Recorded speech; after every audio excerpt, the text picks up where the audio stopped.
In this video, I provide an overview of exercises 1 through 4 in the chapter on copy editing for punctuation, chapter 17. If you're looking for the answers for exercise 5, which is where you copy edited for punctuation, that will be a separate video. This exercise asks you to make all of these nouns possessive. So you have to be able to employ the correct way to make up various nouns possessive. So for most of these nouns, it's pretty simple. You just add an apostrophe S. So with books, it's books. Dogs, grasses, if it's singular, possessive. Oxes. So these ones are pretty straightforward, although this one might give you some pause because there's so many S's together. Just something to think about if you're writing. You can potentially make it not possessive.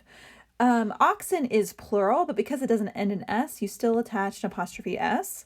Countries is plural, so you put just the apostrophe.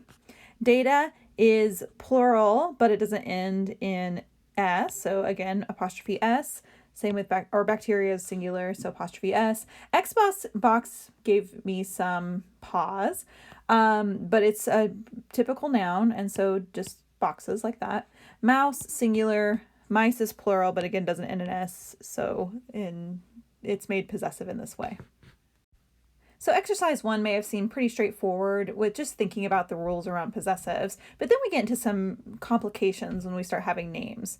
So typically with names, I always opt for the rule of if it's singular, add an apostrophe S. So with Janice, it would still be apostrophe S, Malika, apostrophe S, Archie's, apostrophe S. Sophocles is one of those rules that you can go either way. I prefer just to do an apostrophe S, but the book does indicate that traditionally or in other style systems, you can put just the apostrophe. I prefer the apostrophe S just for clarity and for consistency. So that's just a choice you can make. With the Smiths, we assume we're talking about many Smiths. And so if that's being made possessive, so like the Smith's house, you would put just the apostrophe because it's a plural name. So the next one is where you start to get into distinctions of how to make things possessive. So Jim and Bill, who own a house together, you just put the possessive on the last unit. So this indicates Jim and Bill's house, and we read that as being co-ownership. But in the next item, if you're talking about Jim and Janet and their bicycles, you would say Jim's and Janet's bicycles, which indicates that they each own their own bicycle. They don't own a bicycle together. And then finally, the last one with incorporated, again, this one I had to actually go look up just to make sure. You just stick the apostrophe S on the end of the entire name. So the Franklin Bank Incorporated's, and then you put the apostrophe S at the end of that one. Exercise 3 asks you just to make all of these contractions. It doesn't really ask you to think about these in context though. So keep in mind that contractions in various settings are more or less approved and are seen as more or less formal depending on what context you're in. So I think most of you maybe are aware that in academic writing, contractions are seen as less formal and therefore are recommended to be avoided. So that's just something to keep in mind. Depending on what setting you're in, you would make various words contractions or not contractions.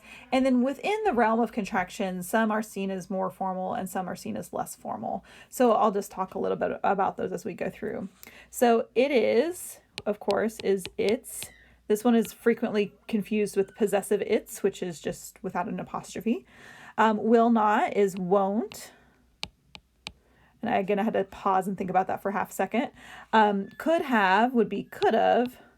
And this one is seen as less formal. And so you typically wouldn't see this in more formalized settings, but perhaps if you're less formal or you're quoting speech, you might see it there. Would not have, so wouldn't have.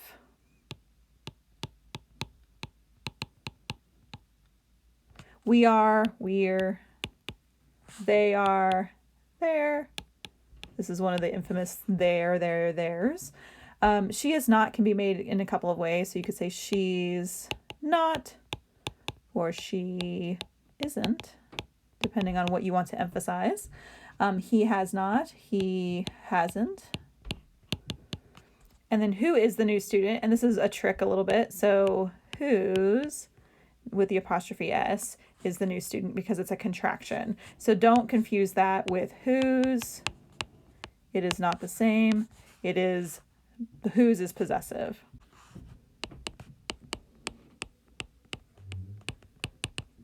So just remember that whose is the possessive without the apostrophe, just like its without the apostrophe is also possessive.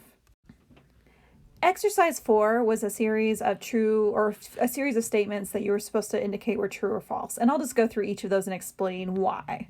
So the first one is that a semicolon can be used instead of a coordinating conjunction to join the main clauses of a compound sentence. And this is true, but it's also coordinating conjunctions with a comma. So a semicolon is equal to a comma plus a coordinating conjunction. And your coordinating conjunctions are and, for, nor, or, but, yet, and so.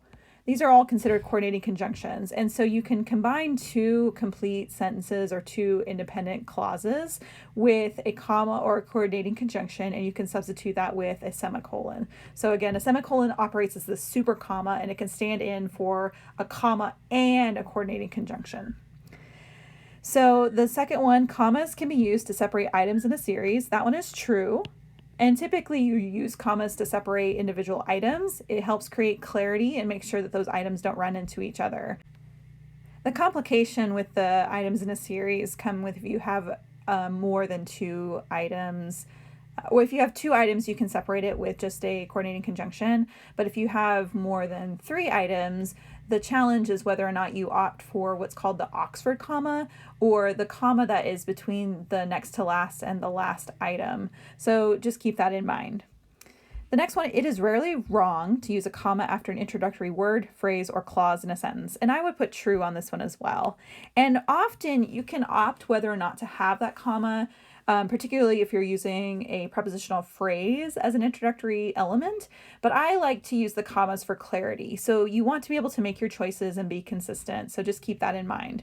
Your options as an editor are to choose and then consistently apply that choice throughout a document where it's not a hard and fast rule.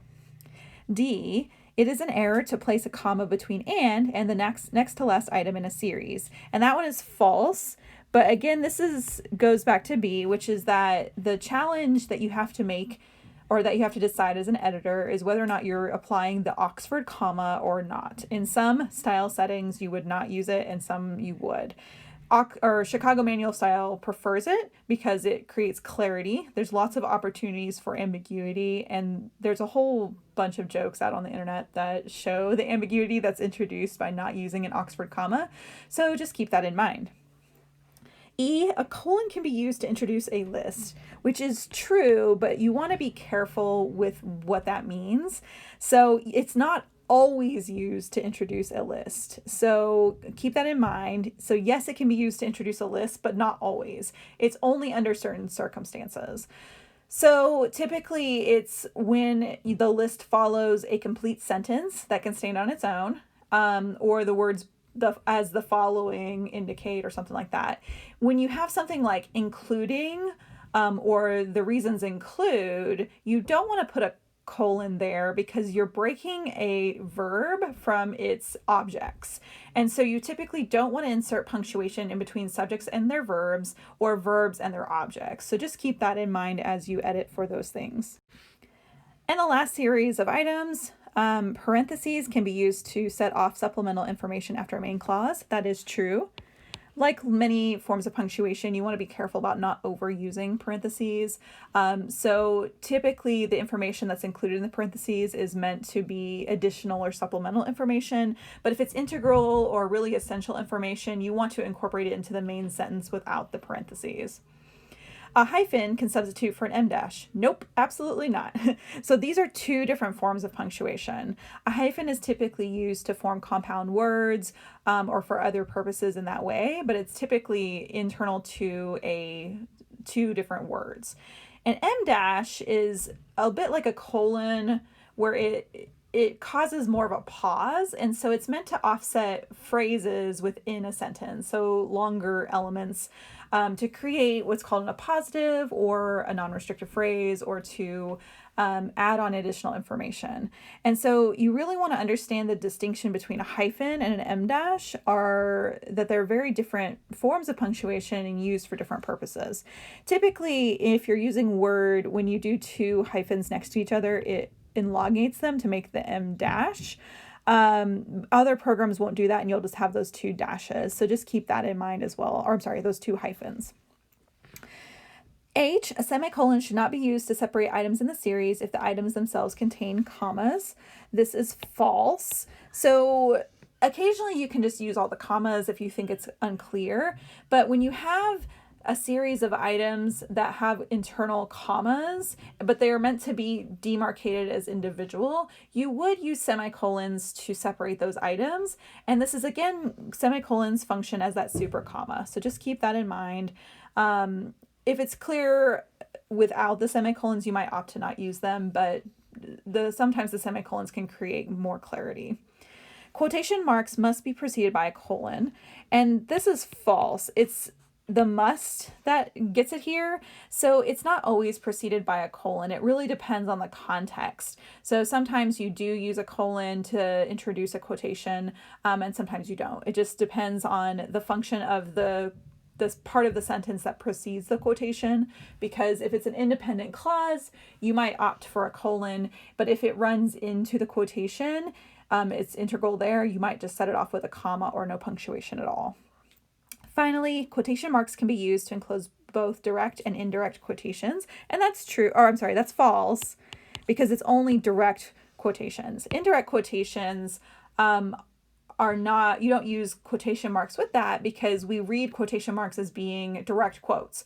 These are the exact words that somebody said or wrote, and we're quoting them directly. If you're paraphrasing or summarizing, that's an indirect quotation, and you wouldn't want to include quotation marks because it would confuse the reader. So I hope that this review was useful for you and helped clarify any of the answers that you got, and reach out if you have additional questions.